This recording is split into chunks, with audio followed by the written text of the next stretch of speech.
Welcome to today's webinar on 5 steps to super distance skills. My name is Stephanie Williams. I'm a OneMind Dogs instructor. I've been with OneMind Dogs since I think 2015 or so, a long time. I run 3 dogs now. I have a young border collie, the Sheltie that's in the picture. Actually, that's my main dog. And distance is one of my favorite topics. So I really enjoy teaching distance, training distance, and I'm excited to get into this with you today. So we'll go ahead and dive in. So today I hope to demystify distance for you. So if you feel like distance is something like, oh, my dog can't do, or I can't do, or I don't understand it, I hope to make it feel easy and give you like actionable steps that you can take away today that you can actually do at home. To get your distance skills developing or enhanced or on point. So we'll talk today about these 5 steps or these 5 topics. The first one being the dog's rules for agility, because when you understand the dog's perspective, then it is easier to make a handling plan for distance, and it's also easier to understand like how to go about training it. So we'll talk about the dog's rules a little bit. We'll talk certainly about foundations, because foundations is the key. This is where the distance skills start, or it's what you go back to maintain them. So most of what we develop in terms of distance skill for our dogs comes from foundations. It's all there. So we'll talk about several foundations exercises that will help you develop or maintain your dog's distance skills. Certainly how to reward and train distance, the how, when, and what of rewarding, and how training aids can help you. Course analysis is really important. So understanding when we're making a distance plan, how to look at the course, how to make your decisions about where you need to be, and of course, handling. So let's go ahead and get into it. And before we get into those topics, we of course will, if you are new to OneMind Dogs, or even if you're returning, it's always important to talk about why we're here, how we got here, what our method is. And it's all based on the dog's perspective. And OneMind Dogs was developed, of course, by leading coach Janita Leinonen and her dog Tekla, who you can see in the picture. And Tekla was the dog that Janita was running way back early in her career, and Tekla lost her hearing. And so as Janita was working through that and not wanting to give up and not do agility anymore, and of course, back then people were using a lot more just verbal cues and running from obstacle to obstacle, Janita had to find a way to help her dog understand how to go through the course.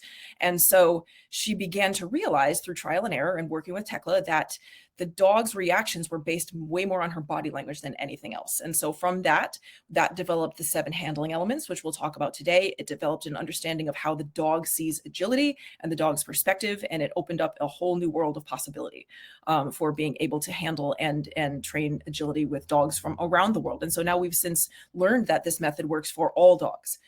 Through working with thousands and thousands of dogs from around the world. And it's really quite amazing. So you can, in follow-up emails, learn more about that as well. But we'll go ahead and move on. And before we actually get into the 5 steps, of course, let's do a little bit of myth busting, because there's a lot of misconceptions around distance. And I think the more we remind ourselves that first, distance is for all dogs, the easier it is to remember, okay, I can do it, and feel confident working on it. Because this is one of the most popular myths, is that it's only for border collies or herding dogs who are bred to work far from the handler. But the truth is that all dogs can do distance. And you'll see examples today of dogs who are not border collies, who are able to do and understand how to work far from the handler. So it's all about training and handling, and not about breed. So you can all do it, and all of your dogs can do it. Another myth, that you need a lot of verbals. Janita has about 5, give or take, which obstacle names, so jump, weave, tunnel, etc. Backside send verbal, so push her back or something like that. A go forward, which tells the dog run past the handler and take the obstacle that is right in front, right on their line. A slow down cue, and a turn toward me cue. So just a handful of verbals. It's not that we have to be training lots and lots of verbals, because again, most of distance skill comes from foundation skills and understanding handling, understanding the dog's perspective. And one of my favorites, that it takes a lot of training, lots of repetitions. It does not. If you've trained strong foundations, then distance comes pretty naturally. And foundations in OneMind dogs is not based on lots of repetitions, which is why it's dog friendly for dogs of all ages, and dogs around the world, because they learn really quickly. So we can get in a short training session of 5 or so repetitions, a lot of training done, and the distance comes quite quickly. So it is for all dogs, and it doesn't take a whole lot. Okay. Now, to be able to do distance, the dog does, of course, need certain skills, and so do you. For the dog, they need to be comfortable driving forward. So that's that forward send that we'll talk about today. Drive forward and past the handler. And some of that comes from, of course, foundations. A little bit of it, too, might be maintenance and training, obstacle focus versus handler focus, which we will talk about today. They need to be able to stay committed. So meaning that when you commit your dog to an obstacle, so the moment the dog has made the decision saying, I am going to take that obstacle, whatever it might be, that if you are able to leave, especially in an opposite direction, that the dog keeps going to the obstacle. So that's a skill that they need as well, to know all the obstacles. So of course we need them to understand how to jump, weave, tunnel, etc.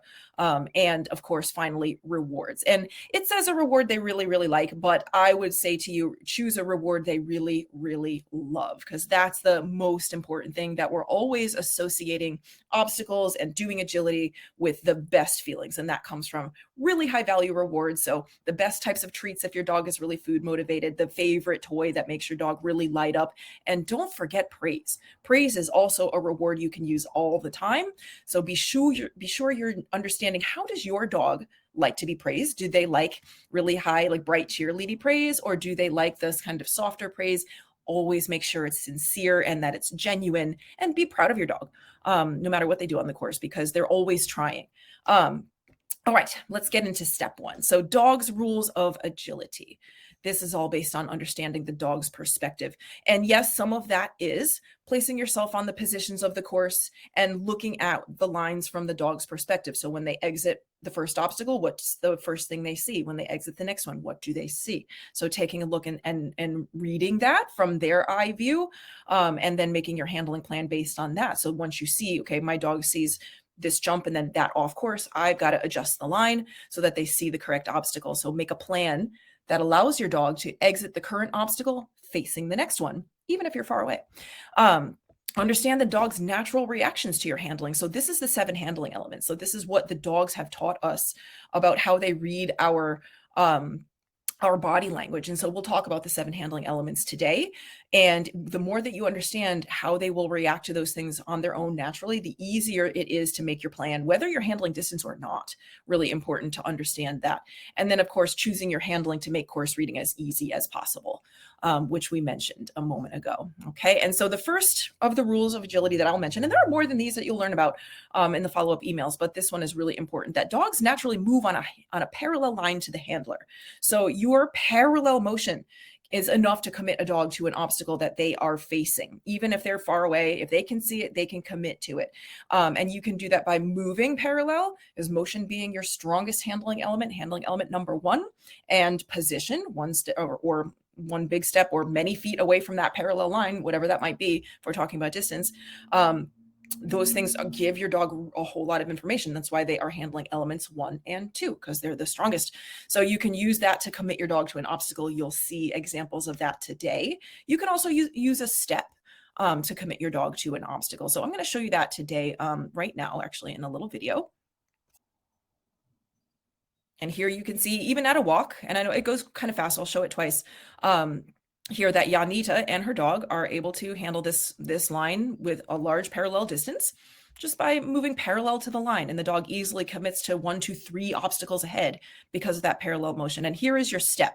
So stepping with the dog side leg towards the takeoff point of the jump, or towards the tunnel if it's a tunnel. This is a way that you can commit your dog as well. Okay, so both of those are ways to tell the dog, take the obstacle that you see right on the line. All right, so that's parallel motion or using a step to commit. And those are both natural for the dog to understand.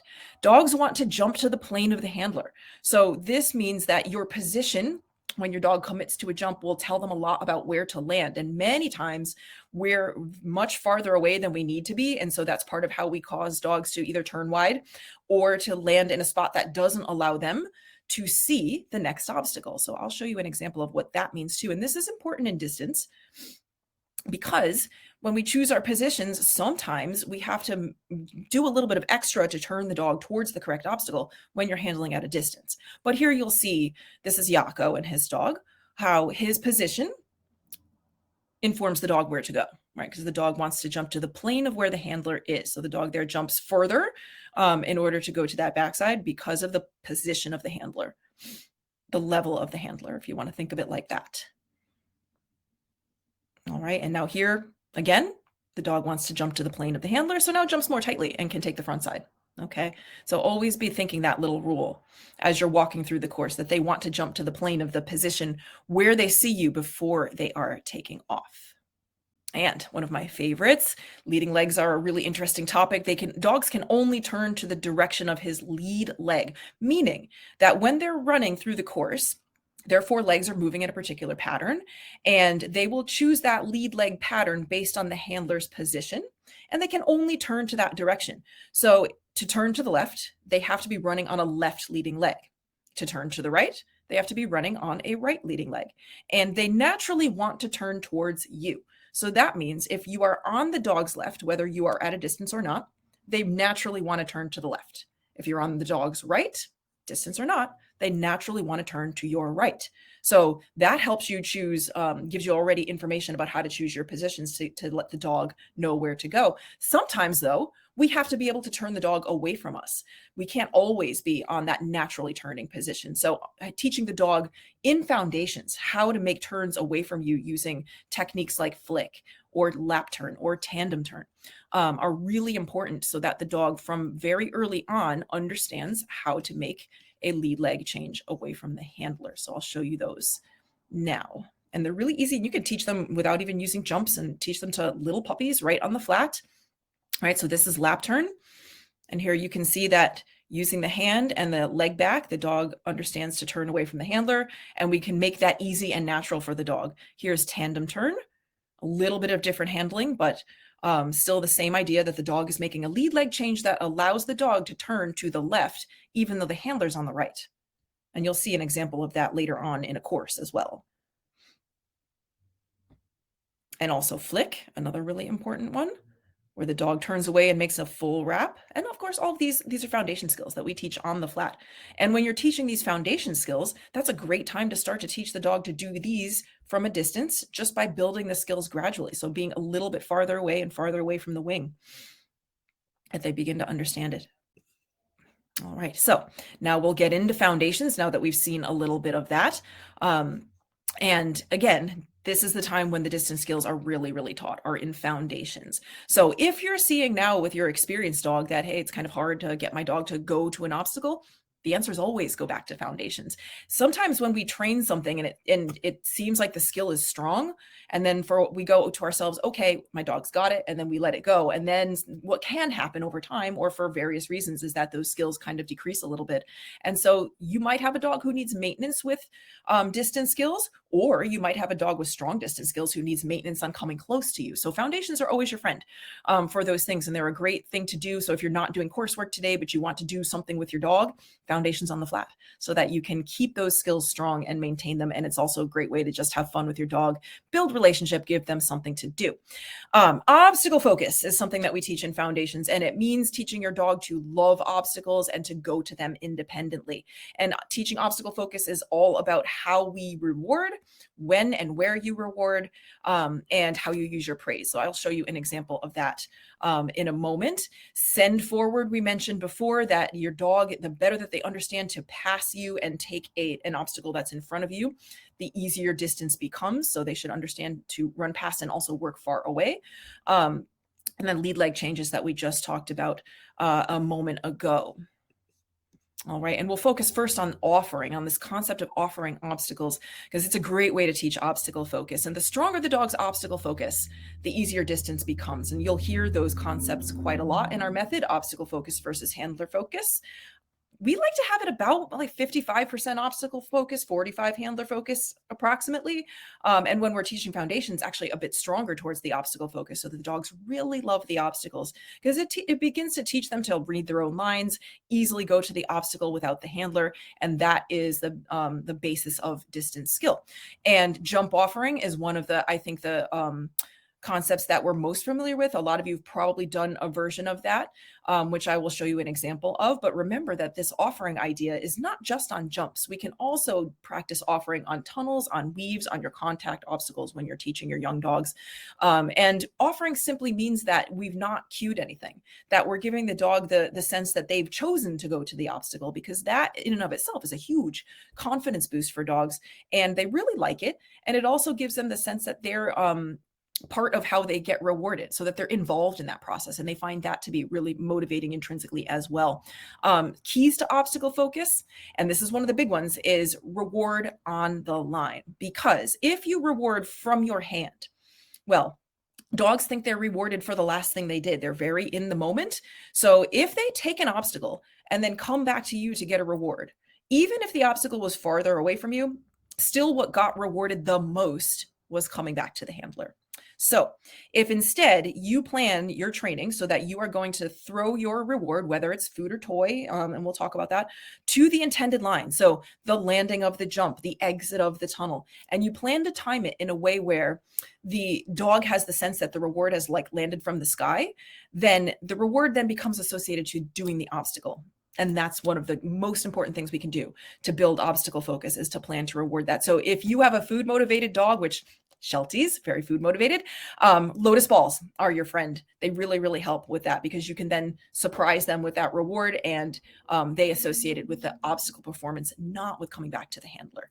And also, again, know how your dog likes to be praised, because rewarding with food or toy alone without praise doesn't actually work as well as including praise. So we always want to be putting those two things together. But let's take a look now at jump offering and this idea of letting the dog choose to do the obstacle. So here's Yako again with his young dog, and just kneeling by the jump and waiting for the dog to make the decision to go to the jump. And if you're practicing this jump offering, look for the moment that the dog looks at the bar, because that's the moment when you're going to praise. And that's how you can really mark that focus on the obstacle. And they'll still take the jump. You'll still reward on the line, on the landing. And now you can see already that you can begin to add distance. And this is just the start with this one. We add distance little by little as we're teaching this, but we can go way beyond this, like 1 meter, 3 feet of distance, and go to 10, 20, 30, even more, quite far away. And we're also going to remember too that the jump offering is not just from the side, it's also from the front. So that the dog gets a chance to look directly at the bar from that angle and the backside. So you can do offering where they go around the back and to the front of the jump as well. And again, always building the skill. So offering's a great one for teaching obstacle focus, and make it feel like a fun game. Training is all fun games. And so if you make it like, hey, we're doing a little brain puzzle together today as a team, then the dogs are really happy and they have a great time with you with it. And that too, that association sticks. And we're just building associations of loving to go and do obstacles far away from the handler. Forward send, which we talked about before. So this means that the dog is passing you and taking obstacles that are right in front of them on the line. All right, so we'll show you first the kind of phases of it. So this is the first step in foundation, is that there is a reward on the flat right in front of the dog. You let them pass you and go to it. And you can, yes, say a go forward verbal along with the handling. So no handler motion first, then we add in now handler motion. And you can see how this handler is moving parallel, looking at her dog, and yes, saying the go forward verbal, so that the dog understands that that's pass you, right? And now here, add a row of jumps without handler motion, still driving forward to a toy. And then we add in again the handler motion on a row of jumps. And it's a really easy way to get started with this idea of drive past you, take what's in front of you. And then from there, you can transition from pre-placing that reward on the line to having an assistant, or even yourself. You can just throw the reward there. So that you can, again, give that feeling that the reward landed from the sky on performance of that obstacle. All right. And then, of course, lead leg changes we talked about as well. So lap turn, tandem turn, flick, and yes, also rear cross, so that they can learn those skills early on, or you might come back to them if it's something where your dog needs a bit of maintenance on that. So I think I showed you this a little bit before, but I'll show it to you again.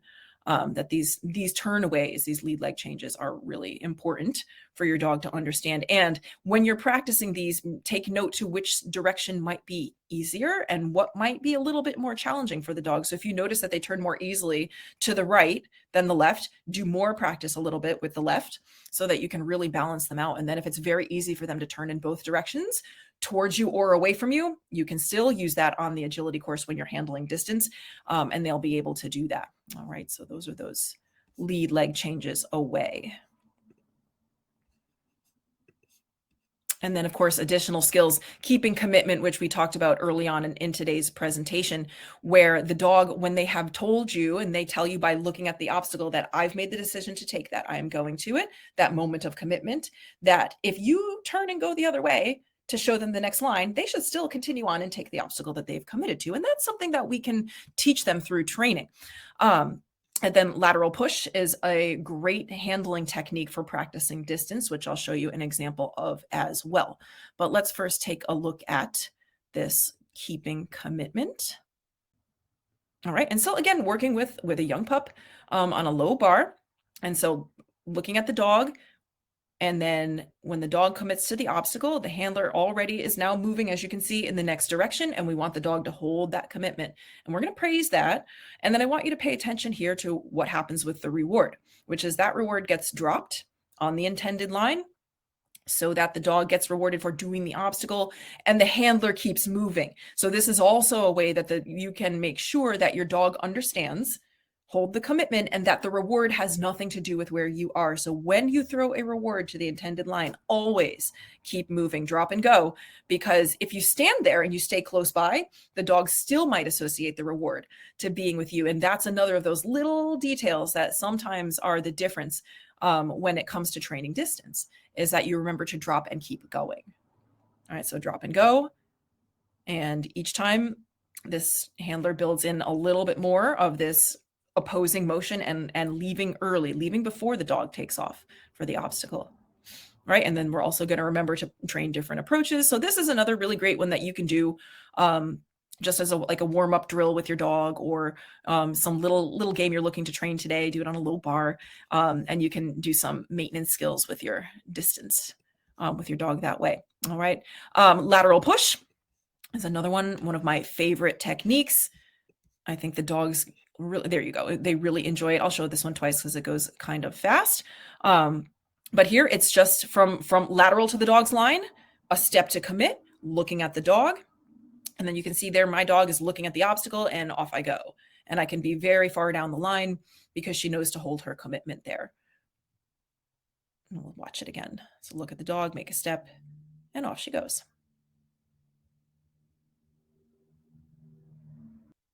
All right, so that's lateral push, and a really great handling technique. And of course, there are teaching steps from that that we'll learn more about in the follow-up emails, but that's a great one to begin to add distance. It's also really great to practice your connection and seeing commitment, which we'll talk about in a little bit more. And of course, also remember, build the skills. So if you're doing these one jump drills on distance, go farther away, even farther. So 20, 30 feet.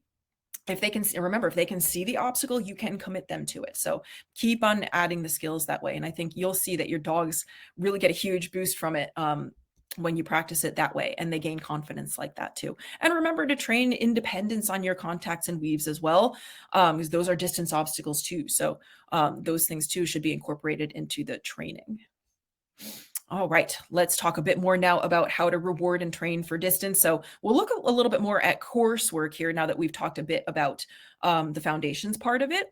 And early on, we mentioned use the reward that your dog loves. So make sure that you see their face light up. It should be something that like they will go miles for, that they are really, really excited to earn from you. So it might be that you offer a novel treat that they've never had before, or their favorite toy that you know is their best toy. And remember too, that praise is part of how we reward always, always. And we've talked about pre-placed and dropped rewards and why that's important, because it helps that it will Help your dog to associate the reward with the obstacle, not with coming to you. And that reward should seem to fall from the sky as much as possible. So that reward timing is that your dog is looking at the obstacle, or at least looking forward as they're landing when you drop that reward. And the placement is on the intended line. So what is the exit path of the reward? And always remember to keep going. So that you drop and go, tell yourself that keyword so that the dog further has an opportunity to associate the reward with the obstacle, and also learn that it has nothing to do with your proximity to the reward, because some of them will think that way. In addition to understanding rewards, also nets are super helpful, or guide wires for your weave poles. So if you look carefully at the picture right in front of Janita, she's holding like what looks like a garden fence, which is basically what we use. Simple, flexible garden fence that you can get from the hardware store. Great to have on hand in like 1 meter, 3 foot sections, and maybe have 2 or 3. You can link them together if you need a longer version of them, which I'll show you. And they're just basically used to direct the dog where to look, not really to block them, but to turn their eyes to the correct line and to the correct obstacle. So you'll see an example of that.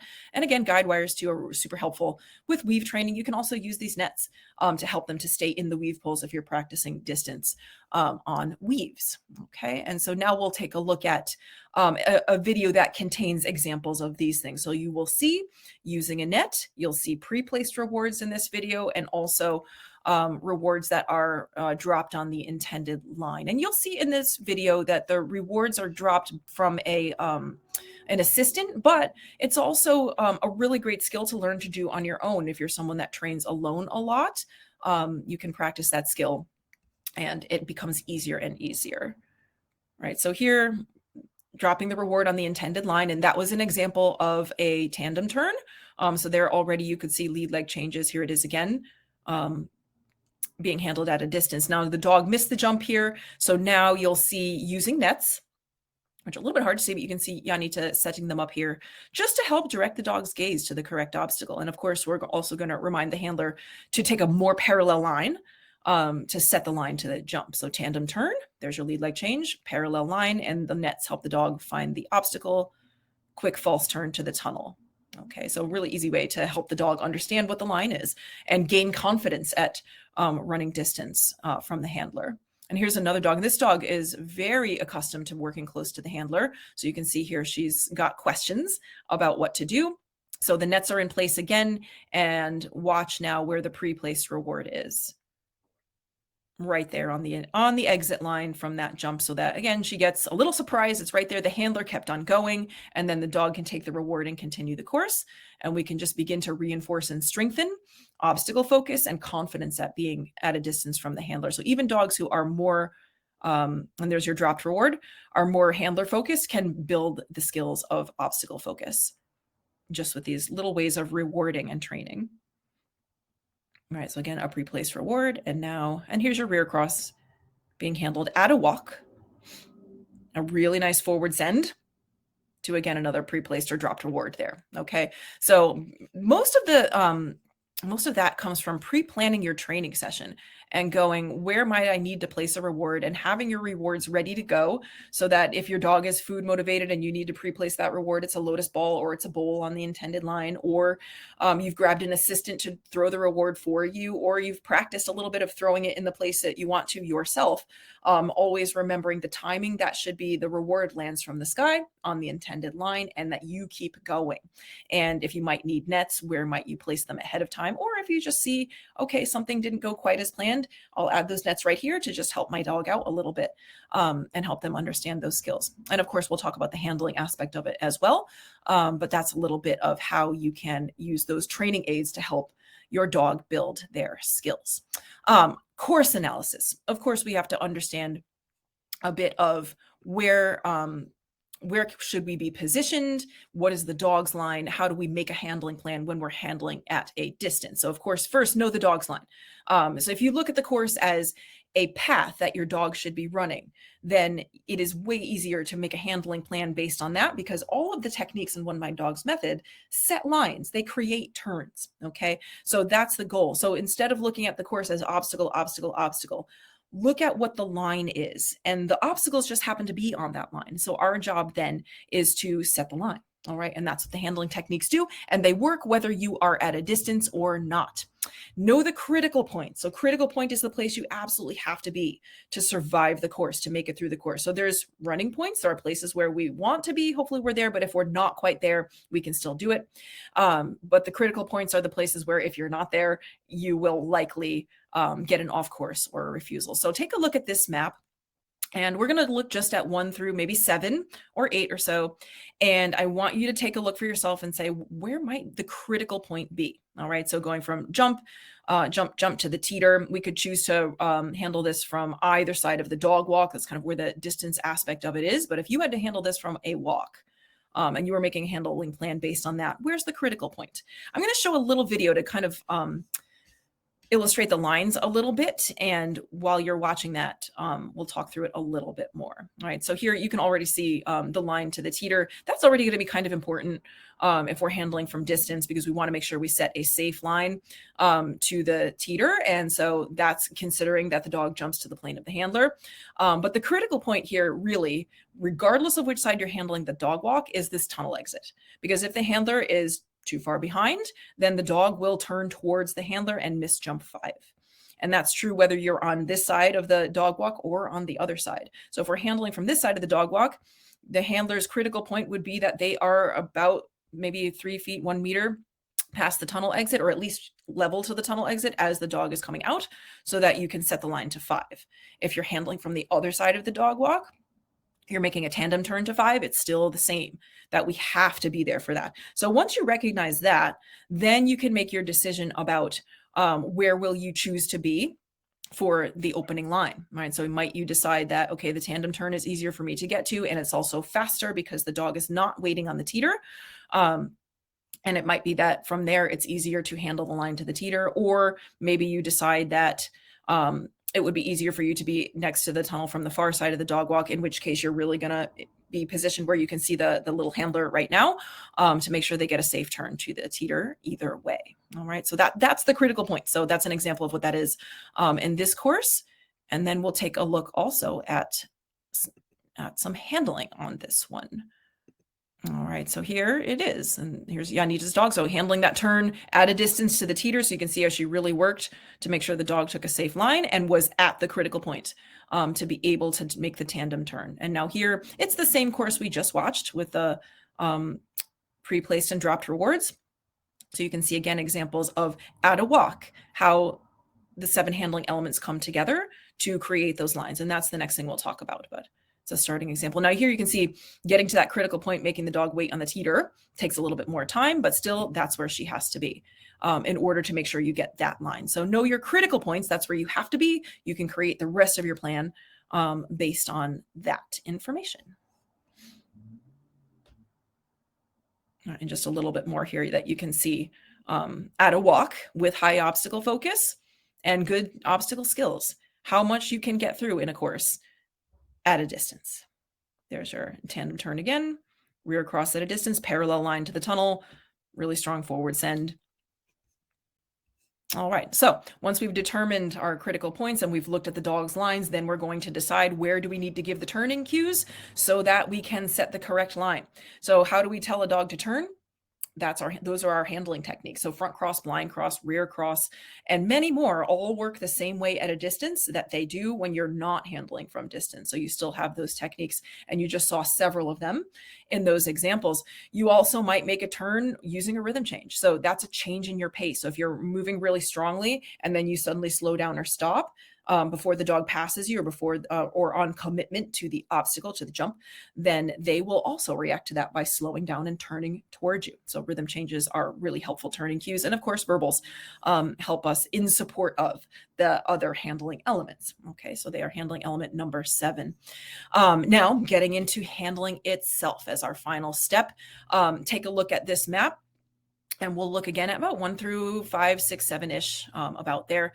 And so if you were looking at this and making your handling plan, and I said to you, you have to do this course at a walk, how would you choose to do it? Would you layer the dog walk? And how would that work? What about 1 to 2? So when the dog is exiting from jump 1, do they see jump 2? Or maybe is that one of the critical points that you have to be to make sure that you show them jump to? Okay, so what do you think the critical points might be in here, and what might your plan be for that one? And now we'll take a look at the handling. Or actually, before we do that, let's talk a little bit more about handling elements, and then I'll show you the video. So before we look at the handling, this is really important. Like we said at the start of today's presentation, that helping or making sure that you understand your dog's natural reaction to the 7 handling elements, right? Because those 7 handling elements put together are what create the handling techniques that we use in the OneMind dog method.